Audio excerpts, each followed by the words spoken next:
তখন কলম বলবে, আয় আল্লাহ, যেভাবে আপনি আমাকে আদেশ করেছেন আমি সেইভাবে লিখেছি।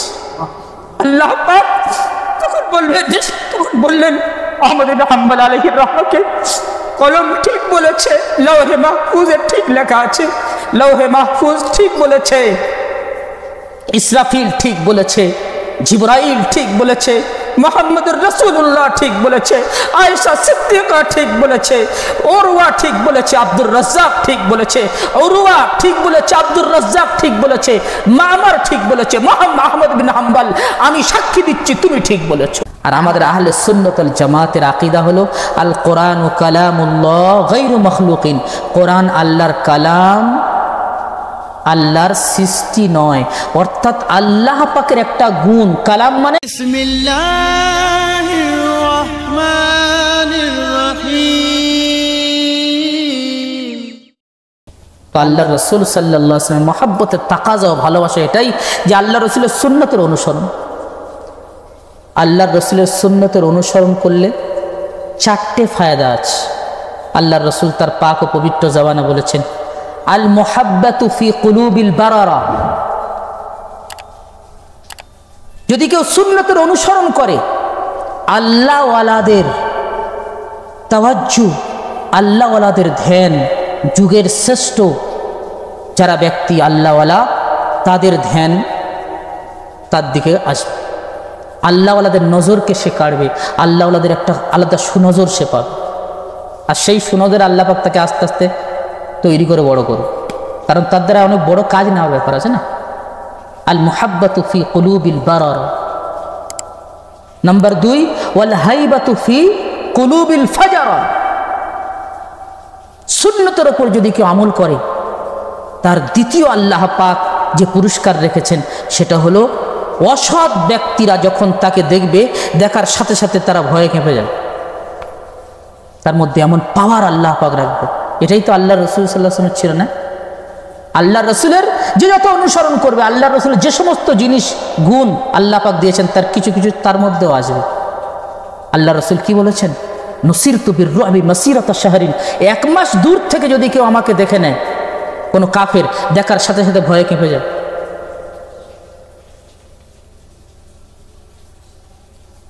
আর নাম্বার 3, ওয়াসিকাতু ফিদ-দীন, দিনের ওপর আল্লাহ পাক তাকে জমিয়ে দেবে। এটা বলে একটা ঘটনা বলে শেষ করছি। আল্লাহ পাক হকের ওপর তাকে জমিয়ে দেবে না, হক থেকে সে সরবে না। ইমাম আহমদ বিন হাম্বল আলাইহির রহমার ঘটনা এসেছে। উনি যে জামানার ছিলেন, ইমাম আহমদ বিন হাম্বল, সেই জামানায় যারা রাজত্ব ছিলেন তারা ছিল মুতাজিলা। মুতাজিলা মানে তাদের অনেক ভ্রান্ত আকীদা আছে, ধারণা আছে। তার মধ্যে কোরআনের ব্যাপারে একটা গলত আকীদা তাদের এটাই যে আল কোরআন ও কালামুল্লাহ মখলুকুন, যে কোরআন আল্লাহর কালাম এবং আল্লাহর সৃষ্টি। আল্লাহর সৃষ্টি মানে কি? কোরআন আল্লাহর কালাম, আল্লাহর সৃষ্টি মানে ধ্বংসপ্রাপ্ত। যেমন সমস্ত সৃষ্টি ধ্বংসপ্রাপ্ত, কোরআনও একদিন ধ্বংস হয়ে যায়। আর আমাদের আহলে সুন্নাত ওয়াল জামাতের আকীদা হলো আল কোরআন ও কালামুল্লাহ গায়রু মাখলুকিন, কোরআন আল্লাহর কালাম, আল্লাহর সৃষ্টি নয়। অর্থাৎ আল্লাহ পাকের একটা গুণ, কালাম মানে আল্লাহ পাকের সিফাত। আল্লাহ পাকের যেমন কোনো ধ্বংস নেই, আল্লাহর সিফাত এবং গুণের তেমন কোনো ধ্বংস নেই। এটা আমাদের আকীদা, আমাদের বিশ্বাস। কিন্তু যারা দেশ চালাচ্ছে তাদের আকীদার উল্টো। মুতাসিম বিল্লাহ, মামুনুর রশিদের ভাই মুতাসিম বিল্লাহ যখন রাজত্বে এলো, উনি ডেকে পাঠালেন যে আমাদের আকীদার বিরুদ্ধে আহমদ বিন হাম্বল অন্য একটা আকীদা পোষণ করে, ওকে ডাকা হোক। আহমদ বিন হাম্বল আলাইহির রহমাকে ডাকা হলো। ডাকার পর আহমদ বিন হাম্বলকে জিজ্ঞাসা করা হলো যে কোরআন সম্পর্কে আপনার আকীদা কি? তখন উনি বললেন আল কোরআন ও কালামুল্লাহ গায়রু মাখলুকিন, কোরআন আল্লাহর কালাম, আল্লাহর সৃষ্টি নয়।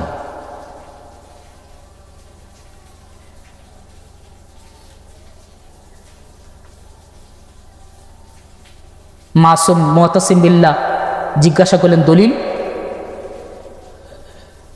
হযরত ইমাম আহমদ বিন হাম্বল আলাইহি রাহমাত তখন বললেন, কোরআন পাকের মধ্যে মহান রব্বুল আলামিন বলেছেন, ওয়াইন আহাদুম মিনাল মুশরিকিন ইস্তাজারাকা ফাআজিরহু হাত্তা ইয়াসমা কালামাল্লাহ। যদি কোনো মুশরিক আপনার কাছে পরিত্রাণ চায়, আপনি তাকে পরিত্রাণ দেন যতক্ষণ না আল্লাহ পাকের কালামকে শুনে নিচ্ছে। এখানে কোরআনকে আল্লাহ পাকের কালাম বলা হয়েছে, আল্লাহর কালাম বলা হয়েছে, আল্লাহ পাকের সিফাত। আল্লাহ পাক যেমন অবিনশ্বর, আল্লাহর কোনো ক্ষয় নেই, তেমন আল্লাহর সিফাত এবং গুণের কোনো ক্ষয় নেই। আর তিনি বললেন ইয়াসিন ওয়াল কোরআনিল হাকিম। আল্লাহ পাক কোরআনকে হাকিম বলেছেন, ওয়াল কোরআনিল মখলুক বলেন, সৃষ্টি বলেন।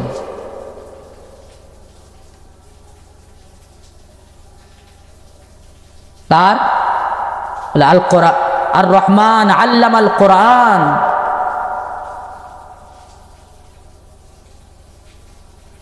এখানে আল্লাহ পাক খালাকাল কোরআন বলেন। মুতাসিম বিল্লাহর কাছে কোনো দলিল ছিল না, জেলবন্দি কর। আহমদ ইবনে হাম্বল আলাইহি রাহমাহ বয়স্ক 10 লক্ষ হাদিসের হাফেজ, যে কোরআনের জন্য আমরা মেহনত করছি কত কিভাবে কোরআনটা আমাদের কাছে এসেছে। দেখুন, ইমাম আহমদ ইবনে হাম্বল 10 লক্ষ হাদিসের হাফেজ ছিলেন, জেলবন্দি করা হলো। পরের দিন ডাকা হলো, মুতাসিম বিল্লাহ আবার ডাকলেন। ডাকার পরে জিজ্ঞাসা করলেন, কোরআন সম্পর্কে আপনার মত কি? বললেন, গতকাল যে মত ছিল, যে আমার আকিদা, আজকেরও সেই আকিদা। বলে কি? কোরআন আল্লাহর কালাম, আল্লাহর সিস্টেম। আর শোনো, আমি আজকের একটা রাত্রে স্বপ্ন দেখেছি। আহমদ বিন হাম্বল বলছেন যে আমি 2 রাকাত নামাজ শুরু করেছি। প্রথম রাকাতে সূরা ফাতিহা এবং সূরা নাস পড়েছি। দ্বিতীয় রাকাতে সূরা ফাতিহা এবং সূরা ফালাক পড়ে 2 রাকাত নামাজ শেষ করেছি। তারপর আবার 2 রাকাত নামাজের আমি নিয়ত বেঁধেছি। স্বপ্নের মাধ্যমে আমি এটা দেখেছি। 2 রাকাত নামাজের নিয়ত করার পরে প্রথম রাকাতে সূরা ফাতিহা পড়েছি, তারপরে সূরা ইখলাস পড়তে যাচ্ছি, আর আমার জবান চলছে না। আমি স্বপ্নের মাধ্যমে দেখলাম যে কোরআন মারা গেছে। আমি তখন কোরআনকে গোসল দিলাম, কাফন পরালাম, কাফন পরে তার জানাজার নামাজ পড়লাম, পড়ে কোরআনটাকে দাফন করে দিলাম। এটা আমি স্বপ্নে দেখেছি। মুতাসিম বিল্লাহ বলে, কোরআন আবার মরে নাকি? ই আবার কেমন? তো তখন উনি বললেন, এটাই তো আপনার আকিদা, যে কোরআন মরে যায়, ধ্বংস হয়ে যায়। মুতাসিম বিল্লাহর কাছে কোনো দলিল নেই, বলছে জেলবন্দি করো। এসছেন, তাদের এটা শোনার দরকার আছে। সর্বজামানায় সর্বক্ষেত্রে আলেমদের 2টো ভাগ থাকে। কিছু আলেম যারা হকের ওপর জমে থাকে, কিছু আলেম আছে তারা দুনিয়াকে নেওয়ার জন্য হককে বিসর্জন করে। তারা হয় চাটুকার, তারা হলে যারা দায়িত্বে আছে তাদের তোষণ করে। বিশির আল মুরাইসি বাদশাকে বলছে যে একে জাহাপনা, একে হত্যা করে দেন, একে মেরে দেন। মুতাসিম বিল্লাহ বললেন, না, এভাবে আমি মারবো না, ওকে আমি জ্বালা যন্ত্রণা দিয়ে মারব। প্রত্যেক দিন কড়া লাগানো 100 ঘা করে বেত্রাঘাত ইমাম আহমদ বিন হাম্বল আলাইহি রাহমাকে করা হতো কোরআনের জন্য। আহমদ বিন হাম্বলের উপরের কাপড়টা খুলে দেওয়া হয়েছিল, নিচে শুধু একটা কাপড় থাকতো। বয়স্ক ইমাম, 10 লক্ষ হাদিসের হাফেজ, যখন ওনাকে প্রথম চাবুক মারা হলো তখন বললেন সুবহানাল্লাহ। দ্বিতীয় চাবুক মারা হলো তখন বললেন মাশা আল্লাহু কান। তৃতীয় চাবুক মারা হলো বললেন আলহামদুলিল্লাহ। কিসের জন্য চাবুক মারা হচ্ছে? কোরআনের জন্য, হকটাকে, সঠিকটাকে পৃথিবীর বুকে বাস্তবায়ন করার জন্য। অপরদিকে দেশের রাজা বাদশাহ একদিকে, ইমাম আহমদ বিন হাম্বল আলাইহি রাহমাহ একদিকে। ওয়াল আকিবাতু লিল মুত্তাকিন, যারা মুত্তাকি হয়, আল্লাহ ওয়ালা হয়, জয় তাদের। ইমাম আহমদ বিন হাম্বল আলাইহি রাহমাহের ব্যাপারে ঘটনাতে এসছে, ওনার যখন চাবুক মারা হচ্ছিল একদিন হঠাৎ ওনার হাত বাঁধা থাকত, একটা কাপড় তিনি পরে আছেন, হঠাৎ চাবুক মারার কারণে ওনার নিচের কাপড়টা খুলে যেতে লাগলো। বর্ণনা করছেন সেই সময় তিনি জবান আস্তে করে কোনো কিছু বিনবিন করে পড়ছিলেন, বলে পড়ার সাথে সাথে গায়েব থেকে দুটো হাত এসে ইমাম ইবনে হাম্বলের কাপড়টাকে বেঁধে দিয়েছে। এটাই আল্লাহর মদদ, তবে জমতে হয়। এবার অফার আসছে আহমদ ইবনে হাম্বল আলাইহির রহমার কাছে। অফার কি? দরবারি আলেম বিশর আল মুরাইসি একদিন আহমদ ইবনে হাম্বল আলাইহির রহমাকে বলছেন, আহমদ তুমি একবার আমার কানে কানে বলে দাও যে কোরআন আল্লাহর কালাম, আল্লাহর সৃষ্টি, বাদশার যে আকিদা, সেই আকিদা, সেই কথা তুমি একবার আমার কানে কানে বলে দাও। বাদশার কাছে বলতে হবে না, বাদশার কাছে পৌঁছানোর দায়িত্ব আমার। তুমি একবার আমার কানে কানে বলে দাও, আমি বাদশার আযাব এবং শাস্তি থেকে তোমাকে বাঁচিয়ে নেব। অফার। আহমদ ইবনে হাম্বল আলাইহির রহমাত তখন কি বললেন? যে তুমি আমার কানে কানে একবার বলে দাও, আমার যে আকিদা কোরআন আল্লাহর কালাম, আল্লাহর সৃষ্টি নয়, তুমি একবার আমার কানে কানে বলে দাও, আমি কথা দিচ্ছি কিয়ামতের দিন আল্লাহর আযাব থেকে আমি তোমাকে বাঁচিয়ে নেব। আমার ভাইয়েরা, অনেক ত্যাগ ও তিতিক্ষার পরে কোরআন আমাদের কাছে এসছে। আমি যে কথাটা বলতে যাচ্ছিলাম, যারা সুন্নতের অনুসরণ করে তাদের মধ্যে আল্লাহ পাক পুরস্কার যে সমস্ত দেয়, তার মধ্যে একটা পুরস্কার হলো আসিকাতু ফিদ্দিন, তারা দিনের উপর জমে থাকে, অটুট থাকে।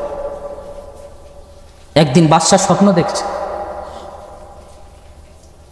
এবং স্বপ্নকে বাদশাকে বলা হলো মুতাসিম বিল্লাহকে, যে আজকের আহমদ বিন হাম্বল একটা স্বপ্ন দেখেছে, তুমি জিজ্ঞাসা করবে। ওনাকে স্বপ্নের মাধ্যমে বলা হলো বাদশাকে।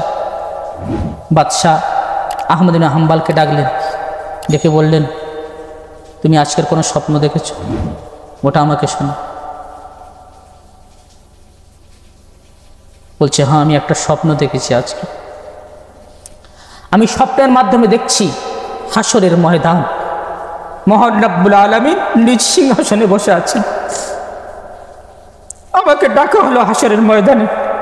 ডাকার পরে আমাকে জিজ্ঞাসা করা হলো, আহমদ তোমাকে এত কষ্ট কেন দেওয়া হচ্ছে?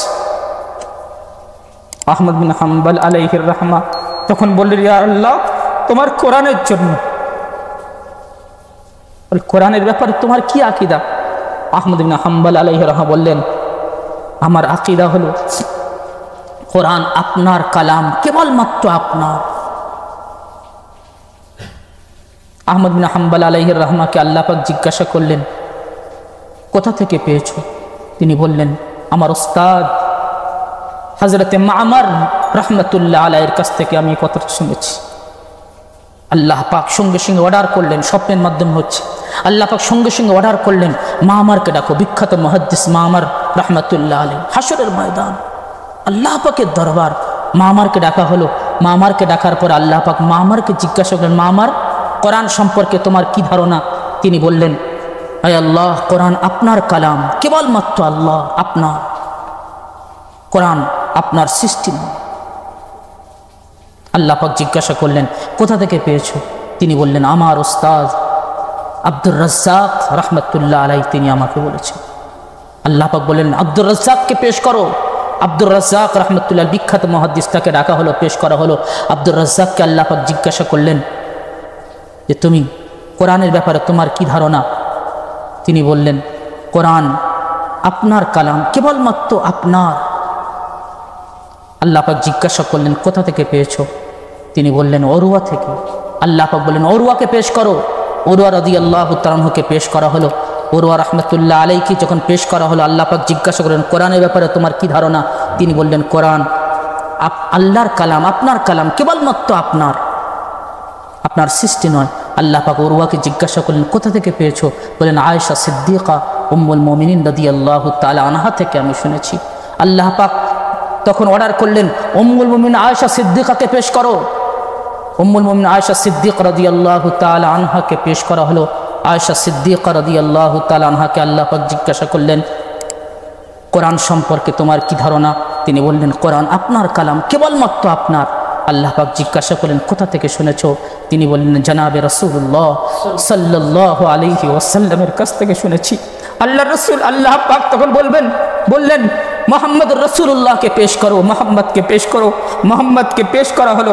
মুহাম্মদকে পেশ করার সাথে সাথে আল্লাহ পাক জিজ্ঞাসা করলেন, কোরআন সম্পর্কে তোমার কি ধারণা? কোরআন সম্পর্কে তোমার কি আকীদা? হযরত মুহাম্মদ রাসূলুল্লাহ সাল্লাল্লাহু আলাইহি ওয়াসাল্লাম বললেন, কোরআন আপনার কালাম, কেবলমাত্র আপনার। আল্লাহ পাক জিজ্ঞাসা করলেন, কোথা থেকে পেয়েছো?